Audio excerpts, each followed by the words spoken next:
त्यांच्यासोबत कमांड अर्पण करतील अशी त्यांना विनंती करतो। यानंतर ॲडव्होकेट शर्वरीताई तुपकर यांना सुद्धा विनंती आहे की आपण या ठिकाणी पुष्पचक्र अर्पण करायचं आहे। यानंतर शेख इरफान भाई, भारत माता की, भारत माता की, वंदे वंदे। त्यानंतर किनवडा पोलीस स्टेशनचे ठाणेदार नरवणे साहेब हे पुष्पचक्र अर्पण करतील अशी मी त्यांना विनंती करतो। यानंतर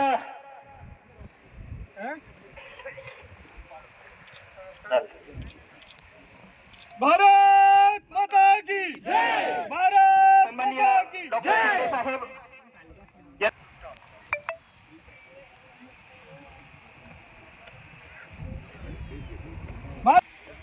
सन्माननीय शरद मखवले सरपंच दुसरबीड, सन्माननीय परिण भाऊ गीते लोकजागर परिवार, सन्माननीय अशोक बुरकुल ग्रामसेवक सुनील डॉक्टर सुनील भाऊ कायंदे,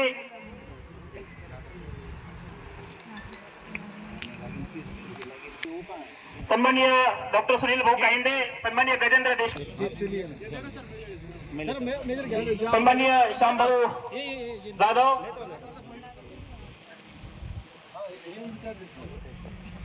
सन्माननीय जुनेद भाई जुनेद अली, सन्माननीय प्रकाश सांगळे माजी सरपंच दुसरबीड,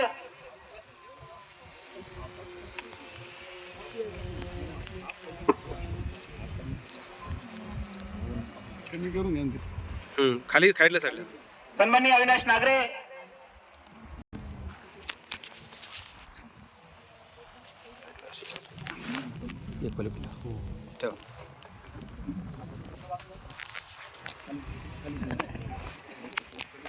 सन्माननीय माऊली मुंडे। हा ठीक आहे ठीक आहे, साईडला ठेवा एक एक।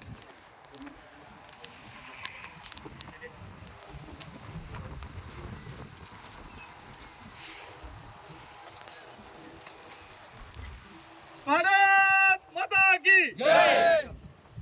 सन्माननीय पॅरामिलिटरी फोर्सचे विठ्ठल काकड यांना सुद्धा विनंती आहे।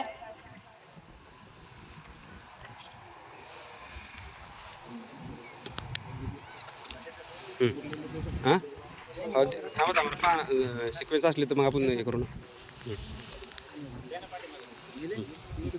आहे हा एक मिनिट हां घेतो घेतो थांबा, उरलेले फोन असतील हां। 122 बटालियन मध्ये कार्यरत असताना त्रिपुरा या ठिकाणी त्या ठिकाणी वीरमरण आलं।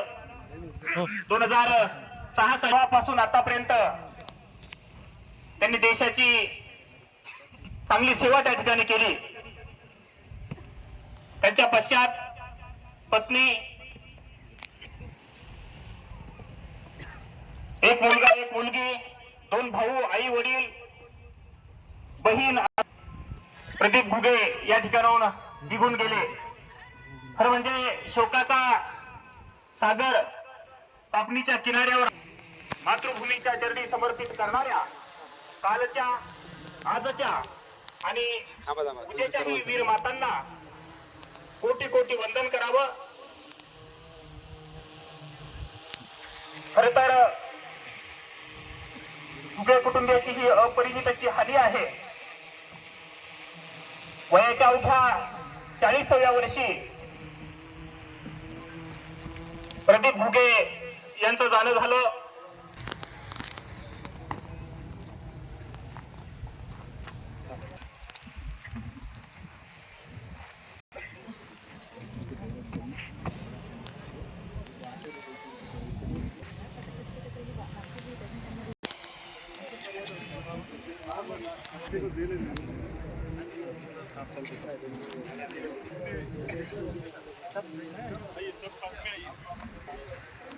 चला चला।